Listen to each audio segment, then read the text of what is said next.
MCom banking and business economics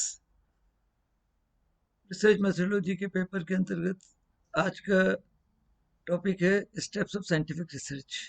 एक वैज्ञानिक शोध के लिए क्या कदम उठाए जाने चाहिए, कौन कौन से स्टेप्स होते हैं, आइए आज हम उस पर चर्चा करेंगे। Major steps of scientific research. एक वैज्ञानिक शोध के लिए कौन कौन से कदम है जो मुख्य रूप से उठाए जाने चाहिए। उसमें सबसे पहले है selection of the topic of subject to research. सबसे पहले तो जिस पर शोध की जानी है उसका टॉपिक सेलेक्ट किया जाता है या सब्जेक्ट सेलेक्ट किया जाता है कि किस विषय पर रिसर्च की जानी चाहिए। इसको इसका सिलेक्शन का तरीका, पहले ब्रॉड टॉपिक सेलेक्ट करते हैं, उसके बाद उसमें माइक्रो टॉपिक सेलेक्ट किया जाता है और एक विषय का चयन कर लिया जाता है कि इस पर रिसर्च की जानी है। यानी सबसे पहला कदम होता है कि जिस पर हमें रिसर्च करनी है उसका टॉपिक चयन कर लिया जाता है। टॉपिक के चयन के बाद दूसरा स्टेप आता है surveying the field of apprehend the research problem. तो अब जो टॉपिक सेलेक्ट किया है, जो टॉपिक सेलेक्ट किया जाता है उसे तकनीकी भाषा में रिसर्च प्रॉब्लम कहा जाता है, शोध समस्या कहा जाता है। तो शोध समस्या के संबंध में क्षेत्र में जाकर के उसका सर्वे किया जाता है। यानी उसकी जानकारी ली जाती है कि उस टॉपिक पर क्या इन्फॉर्मेशन मिल सकती है, कितनी इन्फॉर्मेशन मिल सकती है, कहाँ से इन्फॉर्मेशन मिल सकती है, वो वाइबल है नहीं है, उस पर रिसर्च हो पाएगी या नहीं हो पाएगी, इसके बारे में मोटे मोटे तौर पर सर्वेक्षण किया जाता है। और फिर तीसरा स्टेप आता है डेवलपिंग द बिब्लियोग्राफी। यानी बिब्लियोग्राफी का बिब्लियोग्राफी का मतलब होता है पुस्तक सूची का निर्माण करना।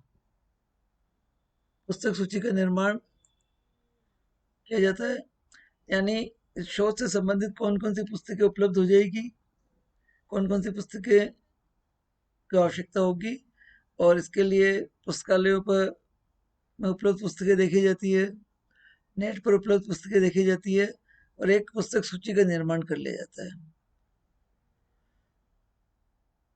जब पुस्तक सूची बन जाती है, क्षेत्र में जाकर के सर्वे करके मोटे मोटे रूप में देख लिया जाता है कि इस पर शोध किया जाना संभव है, तब शोध की समस्या को परिभाषित किया जाता है या उसका निर्माण किया जाता है कि वास्तव में रिसर्च में हम क्या करेंगे, किन किन बातों को लेंगे, उसके उद्देश्य क्या होंगे, उसका महत्व क्या है, क्षेत्र क्या होगा,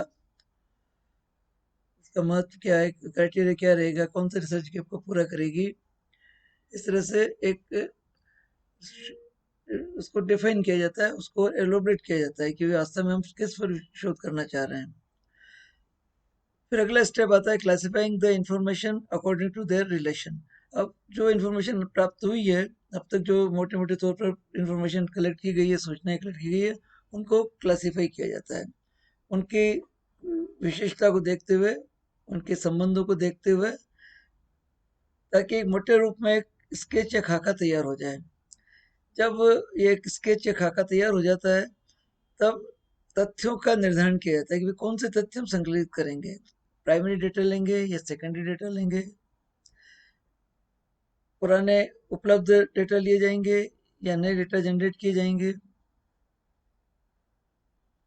फिर ये देखा जाता है कि जो डेटा हमें चाहिए, जिसका निर्धारण हमने किया है, उनकी उपलब्धता रहेगी या नहीं रहेगी। Ascertaining the availability of data, कि उसकी उपलब्धता कितनी है, किस लेवल तक है, कितने डेटा में मिल जाएंगे, किस स्तर तक के डेटा में मिल जाएंगे। फिर ये सब होने के बाद इंफॉर्मेशन जो हमने प्राप्त की है, अब तक उसकी टेस्टिंग करते हैं कि वास्तव में जो सही दिशा में और हमारे कदम बढ़ाए जा रहे हैं, नहीं जा रहे हैं, या उन वो सब इंफॉर्मेशन जो हमें चाहिए वो परफेक्टली मिल जाएगी और जब शोध करना चाहेंगे तब हम शोध कर पाएंगे या नहीं कर पाएंगे। फिर आता है जो डेटा या इंफॉर्मेशन उनके कलेक्ट करना है हमें, उनका संग्रहण शुरू करते हैं। संग्रहण करने के लिए सैंपल साइज, सैंपल का निर्धारण, यूनिवर्स का निर्धारण, अलग अलग स्तर निर्धारित किए जाते हैं। डेटा कलेक्शन के अलग अलग विधियां काम में ली जाती है। डेटा कलेक्शन की प्रश्नावली विधि काम में ली जा सकती है, अनुसूची विधि काम में ली जा सकती है, केस स्टडी की जा सकती है, ऑब्जर्वेशन मेथड लिया जा सकता है। और जो डेटा कलेक्ट होते हैं उसका फिर अरेंज किया जाता है, अरेंजिंग द डेटा, उन्हें व्यवस्थित, उनका विन्यासन किया जाता है, उन्हें उनके जरूरत के हिसाब से, शोध के उद्देश्यों के हिसाब से उनको अरेंज किया जाता है, विन्यास किया जाता है। फिर विन्यास करने के बाद analysing and interpreting the data, फिर उनका एनालिसिस किया जाता है, उनका विश्लेषण किया जाता है। उसके लिए कोई साइंटिफिक तकनीक काम में ली जाती है, चाहे वो परसेंटेज मेथड हो, चाहे वो काई स्क्वायर हो, कोएफिशिएंट ऑफ एट्रीब्यूट्स हो, और दूसरे कई मेथड, स्टैटिस्टिकल मेथड्स काम में लिए जाते हैं। और उन स्टैटिस्टिकल मेथड्स को काम में लेने के बाद उन जो तथ्य आए उनका इंटरप्रिटेशन किया जाता है, उनका निर्वचन किया जाता है, उनसे निष्कर्ष निकाले जाते हैं। जब निष्कर्ष निकालने का कार्य पूरा हो जाता है, तब arranging the data for presentation, फिर प्रस्तुतिकरण के लिए समंकों को विन्यस्त किया जाता है। क्योंकि अब लगभग हमारा शोध का काम पूरा होने आता है, और अब उसका शोध के जो निष्कर्ष प्राप्त हुए हैं उन्हें समाज के लिए, विशेषज्ञों के लिए, डिग्री के लिए प्रेजेंटेशन करना है। तो उसके लिए उन्हें अरेंज किया जाता है, और फिर जो साइटेशन हमने लिए हैं, विशिष्ट विवेचन लिया है हमने, संदर्भ लिए हैं, फुटनोट्स लिए हैं, उनको सेलेक्ट किया जाता है कि फुटनोट्स में क्या आएगा, विवरण क्या होंगे, रेफरेंसेस क्या होंगे, और बाद में जो है उसकी रिपोर्ट राइटिंग की जाती है। इस प्रकार साइंटिफिक रिसर्च की हम बात करें तो मेजर स्टेप्स में पहला स्टेप आता है विषय का चयन या सिलेक्शन ऑफ टॉपिक। रिसर्च किस पर की जानी है उसका सिलेक्शन कर लिया जाता है। जब टॉपिक का सिलेक्शन हो जाता है तो उस टॉपिक की वाइबिलिटी देखने के लिए, अनुकूलता देखने के लिए, उस पर काम हो पाएगा या नहीं हो पाएगा देखने के लिए सर्वेक्षण किया जाता है, जो पुस्तकालय के माध्यम से हो सकता है, इंटरनेट के माध्यम से हो सकता है, क्षेत्र में जाकर के हो सकता है। और एक पुस्तक सूची, वेबसाइट सूची तैयार कर ली जाती है कि अब इनके इस रिसर्च को करने के लिए कौन कौन सी पुस्तकें उपलब्ध हो पाएगी, कौन कौन सी वेबसाइट्स उपलब्ध हो जाएगी, प्रकाशित साहित्य क्या उपलब्ध होगा, अप्रकाशित साहित्य क्या उपलब्ध होगा। ये होने के बाद जो शोध का विषय चयन किया गया है उसका निर्धारण किया जाता है, उनको परिभाषित किया जाता है कि अब हम इसमें क्या काम करेंगे, वास्तव में क्या काम हमें किया जाना है। यानी इसमें शोध के उद्देश्य क्या होंगे, उसकी परिकल्पना का निर्माण क्या होगा, किन के कौन कौन से निष्कर्ष इसमें निकाले जाएंगे, क्या दिशा रहेगी शोध की। ये इस तरह से जो शोध कार्य किया जा रहा है उसको परिभाषित किया जाता है विस्तार पूर्वक। फिर जो इन्फॉर्मेशन हमें कलेक्ट होगी उस इन्फॉर्मेशन को हम किस तरह से विश्लेषण करेंगे, उनकी संबंधता के आधार पर, उनकी विशेषता के आधार पर जो इन्फॉर्मेशन प्राप्त हो रही है और जो इन्फॉर्मेशन आगे प्राप्त होगी उसका विश्लेषण कैसे किया जाएगा, यानी श्रेणीयन कर लिया जाता है, इसका क्रिटिकाइजेशन कर लिया जाता है। फिर तथ्यों का निर्धारण किया जाता है कि अब हमें कौन से तथ्य चाहिए, पब्लिश्ड तथ्य कितने चाहिए, अनपब्लिश्ड तथ्य कितने चाहिए, यानी पब्लिश्ड इन्फॉर्मेशन कितनी चाहिए, अनपब्लिश्ड इन्फॉर्मेशन कितनी चाहिए, प्रकाशित तथ्य कितने चाहिए, अप्रकाशित तथ्य कितने चाहिए, तथ्य कितने पुराने चाहिए, पिछले कितने सालों तक के तथ्य हमें चाहिए, तथ्य का कहाँ से प्राप्त करेंगे, तथ्य कैसे प्राप्त करेंगे। और फिर अगला स्टेप आता है कि तथ्यों की उपलब्धता की जांच करना कि हमें तथ्य कहाँ उपलब्ध हो पाएंगे, संस्थाओं में उपलब्ध होंगे, सरकारी दस्तावेजों में उपलब्ध होंगे, या किसी साइंटिफिक टूल का उपयोग करते हुए प्राथमिक समक संकलित किए जाएंगे। तो क्षेत्र कौन सा होगा, किस क्षेत्र से तथ्य संकलित कर लिए जाएंगे, उनका इस तरह से अवेलेबिलिटी ऑफ डेटा के असरटेनिंग कर ली जाती है, असरटेन कर लिए जाते हैं और निर्धारण कर लिया जाता है कि हमें तथ्य कहाँ से उपलब्ध होंगे, कैसे उपलब्ध होंगे, कौन कौन से तथ्य उपलब्ध होंगे, किस तरह से हम तथ्यों को की उपलब्धता तय करेंगे। ये सब होने के बाद हम जो इन्फॉर्मेशन हमें चाहिए उसके अब एक बार हम परीक्षण कर लेते हैं कि जो इन्फॉर्मेशन हमें सही से इन्फॉर्मेशन मिल जाएगी या नहीं मिल जाएगी। प्री टेस्टिंग और पायलट सर्वे कर लिया जाता है। इसे तकनीक शब्दों में कहा जाता है कि एक छोटा सा सर्वे करके, छोटा क्षेत्र लेकर के उसमें उसके एक टेस्टिंग कर ली जाती है, परीक्षण कर लिया जाता है, जांच लिया जाता है कि भाई हमें तथ्य उपलब्ध हो जाएंगे, उन जो तथ्य उपलब्ध होंगे वो सही उपलब्ध होंगे, यानी शोध की को सही दिशा मिलेगी, शोध कार्य हम आगे सही दिशा में बढ़ा सकेंगे। ये होने के बाद साइंटिफिक मेथड, साइंटिफिक टूल काम में लिया जाता है, चाहे वो डेटा कलेक्शन का। सेकेंड, डेटा कलेक्शन के लिए इंफॉर्मेशन शेड्यूल तैयार की जाती है।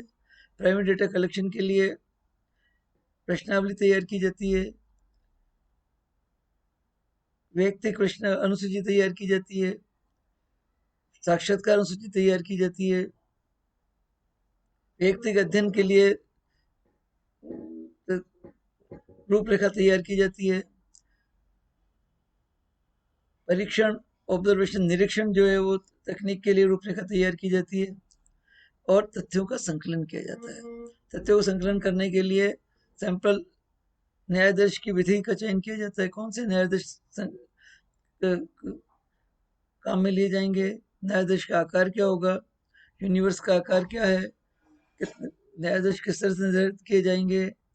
इन सब को करने के बाद डेटा कलेक्शन कर लिया जाता है। डेटा कलेक्शन होने के बाद जो इन्फॉर्मेशन आई है उनको शोध के निष्कर्षों को निकालने की दृष्टि से उनका अरेंजमेंट किया जाता है, उन्हें प्रॉपर वे में अरेंज किया जाता है, विन्यस्त किया जाता है, विन्यासीकरण किया जाता है उसका, कि उन्हें, ताकि शोध के निष्कर्ष प्राप्त किए जा सके। अरेंजमेंट करने के बाद जो तथ्य प्राप्त हुए हैं, संकलन हमने किया है, उनका विश्लेषण किया जाता है ताकि निष्कर्ष निकाले जा सके।